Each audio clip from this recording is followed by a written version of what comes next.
नागपुर में रहने वाले शुक्ला जी के परिवार में उनकी पत्नी मीनू, बेटा विभोर और पूरे घर की लाडली मीनाक्षी थी। शुक्ला जी अनुशासन प्रिय और सख्त स्वभाव के व्यक्ति थे, जबकि मीनू उतनी ही शांत और सरल स्वभाव की। जब कभी बच्चों को डांटती तो बच्चे हंसते और कहते, माँ कम से कम गुस्सा तो अच्छे से किया करो, ऐसे भी कौन गुस्सा करता है। मीनू मुस्कुराकर शांत हो जाती। एक दिन शुक्ला जी के घर पर, मीनाक्षी कल तुम्हारी मौसी और मौसा जी आने वाले हैं। फिर तो बड़ा मजा आएगा। माँ संजना मौसी से मिले बहुत दिन हो गए। हाँ, तुझे बिगाड़ने में उसका भी तो हाथ है। कितने दिनों के लिए आ रही हैं मौसी? 2-3 दिन रुकेगी। तेरे मौसा सरल भाई साहब की कोई मीटिंग है यहाँ पर। दूसरे दिन संजना और सरल घर पर आ जाते हैं। सब बैठे बातें कर रहे होते हैं। संजना मीनाक्षी से, अब तो तुम्हारी बीए की परीक्षाएं समाप्त हो गई हैं, आगे क्या करने का इरादा है? अभी कुछ डिसाइड नहीं किया है। भैया ऑफिस की मीटिंग के साथ साथ मैं एक दूसरे काम से भी आया हूँ। हाँ सरल बाबू बताइए क्या बात है? भैया हम दोनों ने मीनाक्षी के लिए एक लड़का देखा है। अरे ये तो बड़ी अच्छी बात है। कहाँ है लड़का और क्या करता है? भैया मेरे ही विभाग में काम करता है। बड़ा ही अच्छे स्वभाव का है और बहुत ही सज्जन है। 1 साल पहले उसकी पोस्टिंग कानपुर में हुई है। हाँ जीजा जी, बड़ा ही अच्छा लड़का है, मुझे तो बहुत पसंद है। सीधा साधा और बड़ा ही सज्जन संस्कारी है। माँ बाप का इकलौता बेटा है, सरकारी नौकरी है, दिल्ली में अपना मकान है। 1 साल से हमारे पड़ोस में रह रहा है। हमने हर तरीके से उसे जांच परख रखा है और फिर ऑफिस में भी कोई गलत आदत नहीं है उसकी। वहाँ तो सरल के सामने ही रहता है। ये तो बड़ी अच्छी बात है संजना। अच्छा वर मिलना आजकल इतना आसान नहीं होता है। संजना अपने फोन में लड़के की फोटो दिखाती है। अगर लड़का आपको पसंद आता है तो अगले हफ्ते उसके माँ बाप कानपुर आने वाले हैं, तो मैं उनसे अपनी मीनाक्षी के बारे में बात करूंगी। भावेश की फोटो घर में सबको पसंद आती है। संजना और सरल पर शुक्ला जी और मीनू को पूरा भरोसा था, क्योंकि संजना ने बचपन में मीनाक्षी को अपनी गोद में पाला था। 2 दिनों बाद संजना और सरल वापस कानपुर लौट जाते हैं। वहां जाकर संजना भावेश के माता पिता से मीनाक्षी के लिए बात करती है। संजना जी, अब आपके घर की बेटी है तो ज्यादा डरने की तो कोई बात नहीं होगी, वरना आजकल की लड़कियों का तो पता ही है आपको। भाभी जी आप बिल्कुल फिक्र मत कीजिए। अगर आप कहीं तो मैं दीदी जीजा जी को बुला लेती हूँ, आप लोगों का भी मिलना हो जाएगा। मीनाक्षी और भावेश भी एक दूसरे से मिल लेंगे। हाँ ये सही रहेगा। संजना मीनू को फोन करती है। दीदी बधाई हो, भावेश के माँ पापा से बात हो गई है। उन्हें हमारी मीनाक्षी की फोटो भी पसंद आ गई है। वो लोग आपसे मिलना चाहते हैं। मैं तुम्हारे जीजा जी से बात करके तुम्हें फोन करती हूँ। 2 दिनों बाद ही शर्मा जी का पूरा परिवार कानपुर पहुंच जाता है, जहां उनकी मुलाकात भावेश और उसके परिवार से होती है।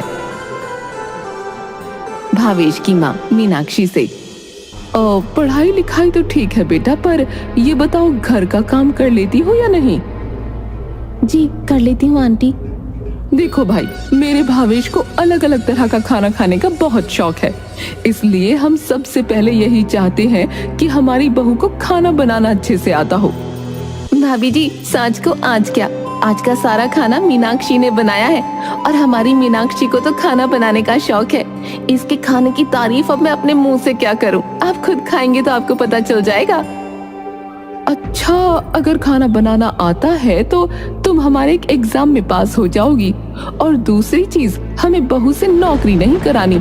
अगर तुम्हारे मन में नौकरी करने का विचार है तो तुम अभी बता दो, क्योंकि मैं नहीं चाहती कि कल को बेटा बहू अपनी अपनी नौकरी की वजह से अलग अलग शहरों में रहें, क्योंकि आजकल तो लड़कियों का भी ट्रांसफर कर दिया जाता है।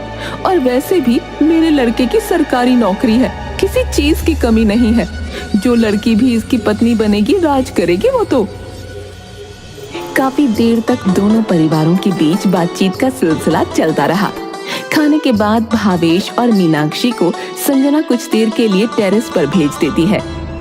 लेकिन भावेश की माँ 5 मिनट बाद ही भावेश को नीचे बुला लेती है। सबके जाने के बाद मीनू संजना से कहती है, लड़का तो बहुत अच्छा है, सच में शांत और सरल है, लेकिन उसकी माँ वो बड़ी तेज है। कितने सवाल पूछ रही थी, और तुमने देखा उसने मीनाक्षी और भावेश को आपस में बातें भी नहीं करने दी। अरे दीदी, उसकी माँ से क्या करना है, लड़का तो हीरा है हीरा, ज्यादा मत सोचो, मन पक्का कर लो। और वैसे भी मीनाक्षी को रहना तो भावेश के साथ ही है। ससुराल कितने दिन रहेगी, हमारी मीनाक्षी निभा लेगी, आप फिक्र मत करो। अगले दिन शर्मा जी अपने परिवार के साथ नागपुर वापस चले जाते हैं और दूसरे दिन ही संजना का फोन आता है। बधाई हो दीदी, भावेश के परिवार को हमारी मीनाक्षी पसंद है और वो लोग अगले संडे को ही नागपुर जाकर सगाई करना चाहते हैं। बधाई हो, तुम्हें भी बधाई हो। जीजा जी कहाँ है? हाँ संजना, बधाई हो तुम्हें। जीजा जी बधाई नहीं, मैं तो अपनी पसंद का महंगा वाला सूट लूंगी। हाँ भला तुम्हें आज तक किसी चीज के लिए मना किया है जो आज करूंगा? सब कुछ तो तुम्हारा है। सब बहुत खुश थे, लेकिन मीनू की खुशी कुछ फीकी सी थी जो मीनाक्षी को नजर आ रही थी। वो जानती थी कि मीनू भावेश की माँ के व्यवहार को लेकर परेशान है। मीनाक्षी माँ के पास जाती है और उन्हें गले लगाते हुए कहती है, माँ आप चिंता क्यों करती हैं? जो होगा अच्छा होगा। और क्या आपको मुझ पर और अपने दिए हुए संस्कारों पर विश्वास नहीं है?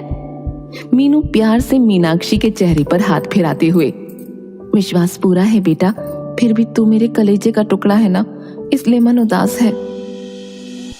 जल्द ही मीनाक्षी और भावेश की सगाई हो जाती है और शादी की तारीख भी 2 महीने बाद की निकलती है।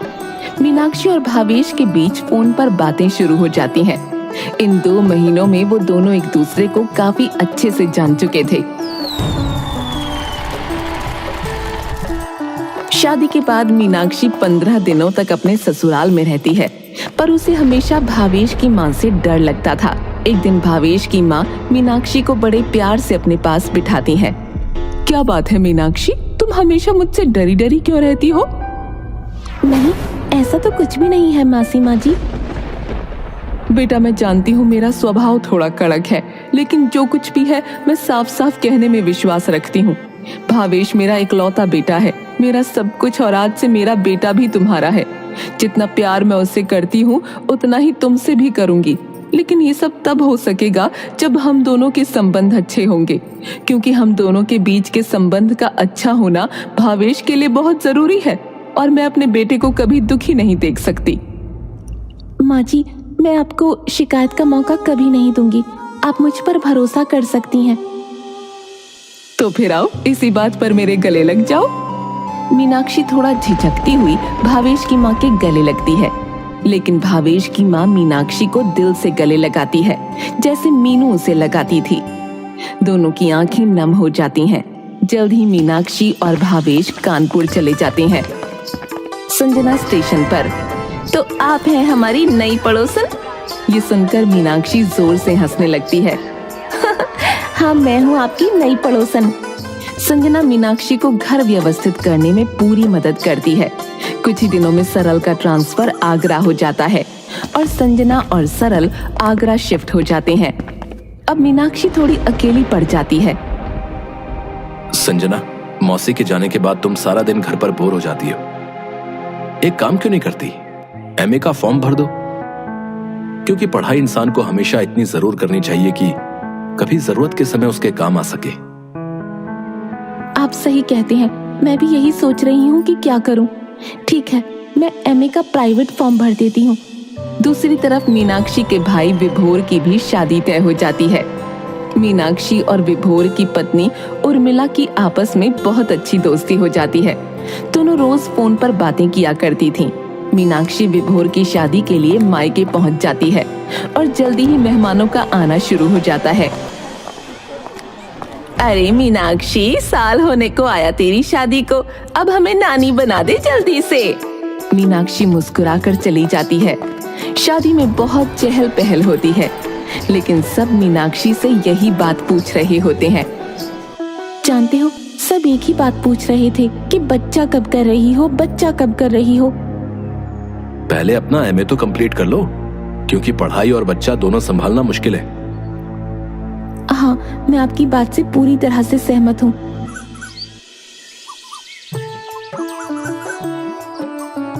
एक महीने बाद उर्मिला फोन पर, दीदी आप बुआ बनने वाली हो। भाभी आपने तो आज मेरा दिन बना दिया, मैं बहुत खुश हूँ भाभी। मीनाक्षी बुआ बनने के नाम से ही चहक रही थी और हर 1.5-2 महीने पर नागपुर का चक्कर लगाती। जल्दी ही वो एक प्यारे से भतीजे की बुआ बन जाती है। फंक्शन में सब इकट्ठा होते हैं। मीनाक्षी तू कब तक ऐसी सूनी गोद लेकर घूमेगी? एमए के फाइनल एग्जाम्स हो जाएं, फंक्शन खत्म होने के बाद। मीनाक्षी देख, तेरी भाभी को साल भर भी नहीं हुआ और उसने मुझे दादी बना दिया। अब तू भी मुझे नानी बनने का सुख दे दे। माँ मेरे फाइनल एग्जाम्स हैं और भावेश भी यही चाहते हैं। ठीक है, जैसा ठीक लगे, पर ज्यादा देर करना अच्छी बात नहीं है। भतीजे के होने के बाद मीनाक्षी हर महीने उसके साथ खेलने के लिए 2-4 दिन का समय निकालकर नागपुर चली जाया करती थी और भावेश भी उसे कभी नहीं रोकता। जल्द ही मीनाक्षी के फाइनल एग्जाम्स की डेट आ गई।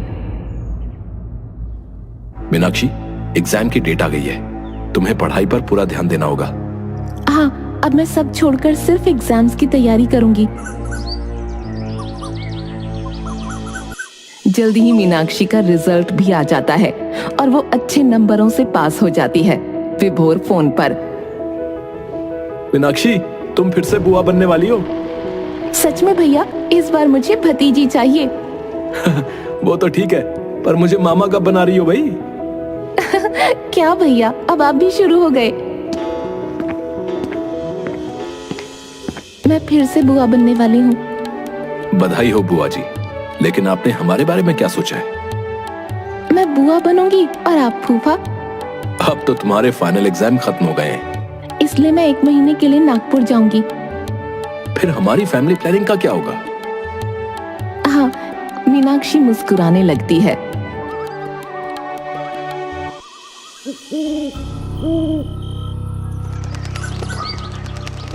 काफी समय बीत जाता है, लेकिन मीनाक्षी और भावेश को निराशा ही हाथ लगती है।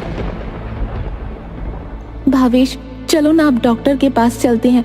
माँ का फोन आया था, वो भी यही कह रही थी। ठीक है, अगर तुम्हारी और माँ की यही मर्जी है तो हम कल डॉक्टर के पास चलेंगे। दोनों डॉक्टर के पास जाते हैं। डॉक्टर बहुत सारे टेस्ट्स करवाते हैं और 1 हफ्ते बाद टेस्ट्स की रिपोर्ट आने वाली होती है। भावेश ऑफिस से घर आता है। आप रिपोर्ट्स ले आए? नहीं, रिपोर्ट्स 4 दिन के बाद आने वाली है। मेरा सर बहुत दर्द कर रहा है, 1 कप चाय पिला दो। इतना कहकर वो अपने कमरे में चला जाता है। थोड़ी देर बाद मीनाक्षी चाय लेकर भावेश को देने के लिए कमरे में जाती है और तभी उसके कानों में भावेश की आवाज आती है। वो गुस्से में बात कर रहा होता है। माँ, तुम्हारा दिमाग खराब हो चुका है, तुम दूसरी शादी की बात कर रही हो। कमी उसमें नहीं, मुझ में है। अगर शादी करनी है तो उसकी दूसरी शादी कर दो। आपने मुझसे झूठ क्यों बोला? भगवान ने हमारी किस्मत में जो लिखा है वो होके रहेगा। तभी विभोर का फोन आता है। मीनाक्षी, तुम्हारी भतीजी हुई है। भैया, आज आपकी आवाज में खुशी क्यों नहीं है? ऐसा कुछ भी नहीं है, मैं तो खुश हूँ। वहाँ सब ठीक तो है ना? हाँ, सब ठीक है, बस तू यहाँ नहीं है ना, इसलिए मन उदास है। जल्दी आजा। क्या हुआ विभोर भैया, बेटी होने से दुखी है? मैं जानती हूँ, वो बेटी के होने से दुखी नहीं है, वो मेरी गोद सूनी होने से दुखी है। अच्छा छोड़ो ये सब और तैयारी करो।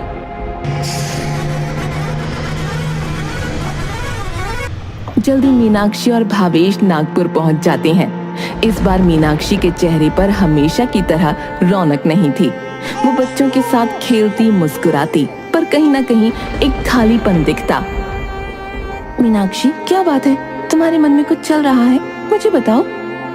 कुछ भी तो नहीं भाभी, सब ठीक है। उर्मिला मीनाक्षी का हाथ अपने हाथों में लेती है। सच सच बताओ, क्या बात है तुम्हें? मेरी कसम। मीनाक्षी रोने लगती है। भाभी, मैं कभी माँ नहीं बन सकती। तुम ये क्या कह रही हो? ईश्वर की यही मर्जी है। वो उठकर चली जाती है। अब मीनाक्षी नागपुर आती तो लंबे समय तक रुकती। भावेश भी उसे कुछ नहीं कहता। कुछ दिनों बाद पता चलता है कि उर्मिला फिर से मां बनने वाली है। भाभी, मां का फोन आया था। क्या मैंने जो सुना वो सच है? हाँ मीनाक्षी, सच है। पर आप इतनी उदास होकर क्यों बोल रही हैं? आपकी तबीयत तो ठीक है? नहीं, बच्चा नहीं चाहती। ऐसा क्यों भाभी? तुम्हें तो पता है तुम्हारे भाई की तनख्वाह कितनी है। उसमें 2 बच्चों का ही पढ़ना मुश्किल है। हम तीसरे की जिम्मेदारी कैसे उठाएंगे? अगर बेटी हो गई तो क्या करेंगे? इतनी सी बात, अगर बेटी हो गई तो मुझे दे देना। पर आप मुस्कुराती रहा करो, ज्यादा अच्छी लगती हो। तुम सच कह रही हो? अरे भाभी, मैं तो मजाक कर रही थी। मैं तुम्हें थोड़ी देर में फोन करती हूँ। उर्मिला फोन रख देती है और मीनाक्षी अपने काम में व्यस्त हो जाती है। कुछ देर बाद ही विभोर का फोन आता है। मीनाक्षी, उर्मिला ने जो कहा वो बिल्कुल सही है। अगर तुम्हें और भावेश जी को कोई आपत्ति ना हो तो हमें भी इसमें कोई आपत्ति नहीं है। भैया, आप क्या बात कर रहे हैं? उर्मिला ने मुझे सब कुछ बता दिया है। बच्चा यहाँ पले या तुम्हारी गोद में, दोनों जगह ही सुरक्षित रहेगा। भैया, क्या आप सच कह रहे हैं? आप और भाभी बच्चा मुझे देंगे? हाँ मीनाक्षी, तुम भावेश जी से बात कर लो। मीनाक्षी फोन रखती है और भावेश को सारी बात बताती है। भावेश भी बहुत खुश हो जाता है। दोनों नागपुर जाने की तैयारी कर रहे होते हैं। तभी मीनाक्षी को भावेश की अलमारी से अपनी और भावेश की मेडिकल रिपोर्ट्स मिल जाती हैं। मीनाक्षी रिपोर्ट्स भावेश के सामने रखती है। आपने मुझसे झूठ क्यों बोला? आपने ये क्यों कहा कि कमी आप में है, जबकि कमी तो मुझ में है? मीनाक्षी, अगर मैं ये कहता कि कमी तुम में है तो सब मुझ पर दूसरी शादी के लिए दबाव डालने लगते, और मैं ऐसा कुछ भी नहीं करना चाहता हूं, क्योंकि मैं तुमसे बहुत प्यार करता हूं। इसलिए मुझे यही उचित लगा और तुम्हें आज मुझसे वादा करना होगा कि तुम इस बारे में कभी किसी को कुछ नहीं कहोगी। मीनाक्षी भावेश के गले लगती है। आज उसके मन में भावेश के प्रति जो प्रेम था वो एक ईश्वरीय रूप में परिवर्तित हो चुका था। दोनों नागपुर जाते हैं। इस बीच मीनाक्षी उर्मिला के पास ज्यादा समय बिताती है और महसूस करना चाहती है कि जो सुख उसे ईश्वर ने महसूस करने नहीं दिया।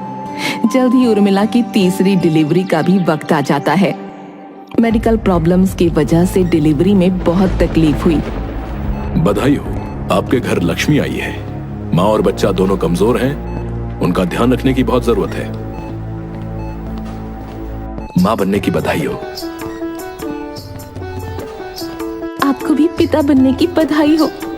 अस्पताल में बच्चे को अलग कमरे में रखा जाता है। मीनाक्षी पूरा समय बच्चे के कमरे के बाहर ही रहती है। उर्मिला का ध्यान रखने के लिए विभोर होता है। 10 दिनों के बाद उर्मिला और बच्चा दोनों खुशी खुशी घर आ जाते हैं। मीनाक्षी उर्मिला के पास जाती है। भाभी, गुड़िया मुझे दोगी ना? उर्मिला दबी जबान में बोलती है, आपकी ही है। बच्ची बहुत कमजोर थी, इसलिए उसे ज्यादा वक्त उर्मिला के साथ ही रखा जाता था। लेकिन उर्मिला का लगाव बच्चों से बढ़ता जा रहा था और इसका एहसास मीनाक्षी को हो रहा था। मीनाक्षी माँ से, माँ, मैं चाहती हूँ कि गुड़िया के साथ पूजा में मैं और भावेश बैठें। नहीं दीदी, पूजा में तो मैं और आपके भैया ही बैठेंगे गुड़िया के साथ। पूजा के बाद गुड़िया मुझे दे दोगी ना भाभी? गुड़िया अभी बहुत छोटी है, उसे अपनी माँ की जरूरत है। उर्मिला की ये बात सुनकर सभी लोग दंग थे। मीनाक्षी प्यार से उर्मिला का हाथ पकड़ते हुए, भाभी, मैंने डॉक्टर से बात कर ली है। उन्होंने कहा है कि अब कोई दिक्कत नहीं है। उर्मिला गुस्से में मीनाक्षी का हाथ झड़कती है। डॉक्टर से ज्यादा उसकी माँ को पता है। हाँ, तो उसकी माँ ही तो कह रही है कि उसको कोई दिक्कत नहीं है। सिर्फ माँ के कहने से कोई माँ नहीं बन जाता। उसे जन्म दिया है मैंने। आपको जब दिल चाहे यहाँ आकर खिला सकती हैं, लेकिन मेरी गुड़िया मेरे पास ही रहेगी। मीनाक्षी के तो पैरों तले जमीन ही सरक गई। भावेश ने उसे संभाला। भावेश की भी आंखों में आंसू थे, क्योंकि मीनाक्षी और भावेश दोनों ही पिछले कुछ महीनों में गुड़िया के साथ अपनी जिंदगी सजा चुके थे। दूसरे दिन सुबह मीनाक्षी फिर उर्मिला के पास जाती है। भाभी, आप बताइए कि हम गुड़िया को कब ले जा सकते हैं? कभी नहीं। ऐसा न कहो भाभी, मैं गुड़िया के बिना मर जाऊंगी। महीने भर उसके साथ रहकर आप मर जाएंगी। मेरे बारे में सोचिए, मेरा क्या होगा? मैंने आपसे बार बार पूछा था, आपने ही कहा था कि आप गुड़िया को मुझे दे देंगी, और आप पीछे हट रही हैं। मेरी बच्ची है, मैंने उसे जन्म दिया है, 9 महीने अपनी कोख में रखा है। मैं उसे खुद से अलग नहीं कर सकती हूँ, और आप भगवान के लिए अपने घर वापस चली जाइए। मीनाक्षी बच्ची के सर पर हाथ फेरती है और कमरे से बाहर निकलने लगती है। सामने से विभोर और माँ मीनाक्षी को देख रहे होते हैं, पर किसी की भी हिम्मत नहीं थी कि वो मीनाक्षी से कुछ कहें। कानपुर वापस जाकर मीनाक्षी एक जिंदा लाश बन जाती है। कुछ दिनों बाद विभोर कानपुर आता है और मीनाक्षी की हालत देखकर बहुत रोता है। चलते समय उसे सीने से लगाकर बोलता है, मैं तो तुम दोनों से माफी मांगने के लायक भी नहीं हूं। जल्दी से ठीक हो जा, नहीं तो मैं अपने आप को कुछ कर लूंगा। मैं खुद से नजरें भी नहीं मिला पाता हूं। मीनाक्षी, हमें इस कड़वे सच को अपनाना होगा और इसके साथ ही जीवन बिताना होगा। मैंने एक स्कूल में तुम्हारी नौकरी की बात की है, तुम वहां पढ़ाना शुरू कर दो। व्यस्त रहोगी तो तुम्हें अच्छा लगेगा। आप जैसा कहते हैं मैं वैसा ही करूंगी। मीनाक्षी स्कूल में पढ़ाने लगती है और शाम के समय बच्चों को मुफ्त में घर पर ट्यूशन देना शुरू कर देती है। अब मीनाक्षी और भावेश ने बच्चों के बारे में सोचना बंद कर दिया था, लेकिन मीनाक्षी के कानों में उर्मिला के कहे कड़े शब्द आज भी कभी कभी गूंज उठते थे। एक रात दरवाजे की घंटी बजती है। इतनी रात को कौन आया होगा? चलो चलकर देखते हैं। भावेश ने दरवाजा खोला तो सामने भावेश की माँ और पापा खड़े थे। उनकी गोद में एक बड़ी बड़ी आंखों वाली गोल मटोल प्यारी सी 6-7 महीने की बच्ची थी। माँ, ये कौन है और किसकी बच्ची है? तुम दोनों की बच्ची है। आपको पता ना, मुझे ऐसा मजाक बिल्कुल भी पसंद नहीं है। ये मेरे चचेरे भाई की पोती है। उनके बेटे और बहू की एक सड़क दुर्घटना में मौत हो गई और इस बच्ची का कोई नहीं है। इसकी मौसी इसे कानूनी तौर पर गोद लेना चाहती है, लेकिन उसके परिवार वाले तैयार नहीं हैं। इसलिए मैंने अपने भाई से कहा कि वो कानूनी तौर पर ये बच्ची तुम दोनों को गोद दे दे, और वो मान गए। इसलिए ये तुम दोनों की बच्ची है। मीनाक्षी खुशी से बच्ची को गोद में लेती है और उसे अपने सीने से ऐसे लगाती है मानो वो सच में उसी की कोख से जन्मी हुई हो, और उस बच्ची को सीने से लगाकर उसे अपनी तरसती ममता में सुकून सा महसूस होता है।